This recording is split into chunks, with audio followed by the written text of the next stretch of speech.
আচ্ছা, আপনি কি জানেন পৃথিবীর ভূখণ্ডে এমন একটি গ্রাম রয়েছে যেখানে বেশিরভাগ মানুষ একে অপরের সাথে প্রায় সবকিছু মিলে যায়।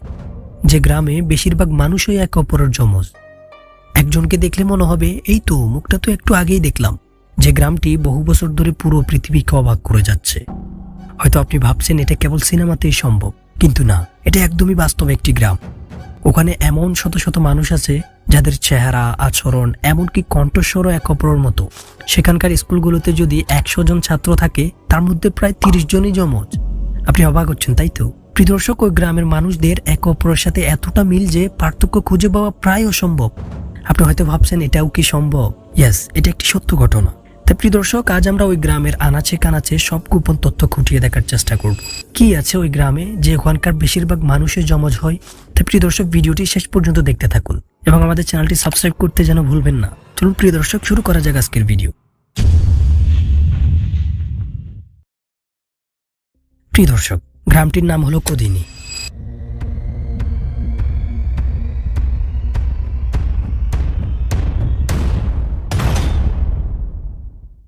হ্যাঁ প্রিয় দর্শক, এটি ভারতের কেরালা রাজ্যের মাল্লাপুরম জেলায় অবস্থিত একটি শান্তিপূর্ণ গ্রাম। প্রায় 2000 পরিবারের এই গ্রামে আজ পর্যন্ত জন্ম নিয়েছে 400-এর বেশি যমজ জুটি।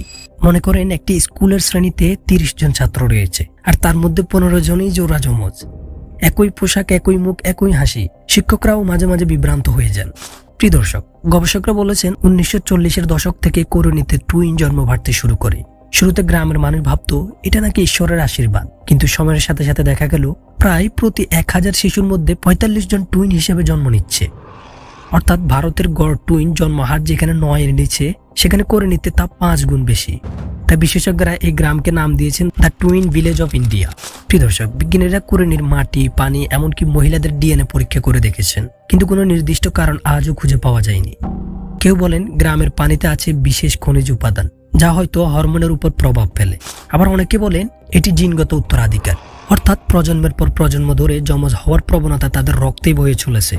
সবচেয়ে অবাক করার ব্যাপার হলো বিদেশে চলে যাওয়া করণীর মেয়েরাও টুইন সন্তানের জন্ম দিচ্ছেন। অর্থাৎ রহস্যটা শুধু মাটি বা পানি নয়, হয়তো এই গ্রামের মধ্যেই লুকিয়ে আছে কোনো জেনেটিক চাবিকাঠি। করণীতে টুইন হওয়া কোনো অদ্ভুত ব্যাপার নয়, বরং এটি স্বাভাবিক বিষয়। সেখানকার কেউ কাউকে দেখে অবাক হয় না, কারণ প্রায় প্রতিটি পরিবারে আছে এক জোড়া যমজ সন্তান। তাদের জন্যই তৈরি হয়েছে টুইনস অ্যান্ড কিন অ্যাসোসিয়েশন, যেখানে সব যমজ পরিবার একত্র হয়ে উৎসব পালন করে। প্রতি বছর এই গ্রামে হয় টুইন ডে ফেস্টিভ্যাল, যেখানে শত শত যমজ জুটি একত্র হয় রঙিন পোশাকে, যেন পুরো গ্রামটাই এক আয়নার রাজ্য। আবার কেউ কেউ কোজিনিকে তুলনা করেন নাইজেরিয়ার লাগবোরা গ্রামের সাথে, যেখানে একইভাবে অসংখ্য টুইন জন্ম হয়। তবে কোদিনীর বিশেষত্ব হলো এটি এশিয়ার মধ্যে একমাত্র এমন গ্রাম যেখানে এই ঘটনা এত ঘন ঘন ঘটে, এবং যেখানে ধর্ম, জাতি বা খাদ্যাভ্যাস কোনো কিছুই এর রহস্যকে ব্যাখ্যা করতে পারেনি। গ্রামের প্রবীণরা বলেন, আমরা জানি না কেন এটা হয়, কিন্তু আমরা গর্বিত, কারণ এই গ্রাম আজ বিশ্বের মানচিত্রে এক বিস্ময়। প্রিয় দর্শক, হয়তো করণী আমাদের মনে করিয়ে দেয় প্রকৃতি এখনো এমন অনেক গোপন রহস্য ধরে রেখেছে যা বিজ্ঞানও পুরোপুরি বুঝে উঠতে পারেনি। দুটি মুখ কিন্তু এক চেহারা, দুটি শরীর কিন্তু এক অনুভূতি, এটাই করণীর সৌন্দর্য। এই ছোট্ট কেরালা গ্রামের নাম আজ বিশ্বের গবেষণাগারে উচ্চারিত হয়, কারণ এটি প্রমাণ করেছে মানব জীবনের গল্প এখনো রহস্যে মোড়া, আর সেই রহস্যই আমাদের কৌতূহল বাঁচিয়ে রাখে। প্রিয় দর্শক, এই ছিল আজকের ভিডিও। আশা করছি ভিডিওটি আপনাদের ভালো লেগেছে। যদি ভালো লেগে থাকে অবশ্যই আমাদের চ্যানেলটি সাবস্ক্রাইব করবেন, আর ভিডিওতে লাইক করে আপনার পার্সোনাল মতামতটি অবশ্যই কমেন্ট করে জানাবেন। ওকে, দেখা হচ্ছে নতুন কোনো ভিডিওতে। ততক্ষণ পর্যন্ত ভালো থাকবেন, সুস্থ থাকবেন। শেষ পর্যন্ত দেখার জন্য অসংখ্য ধন্যবাদ।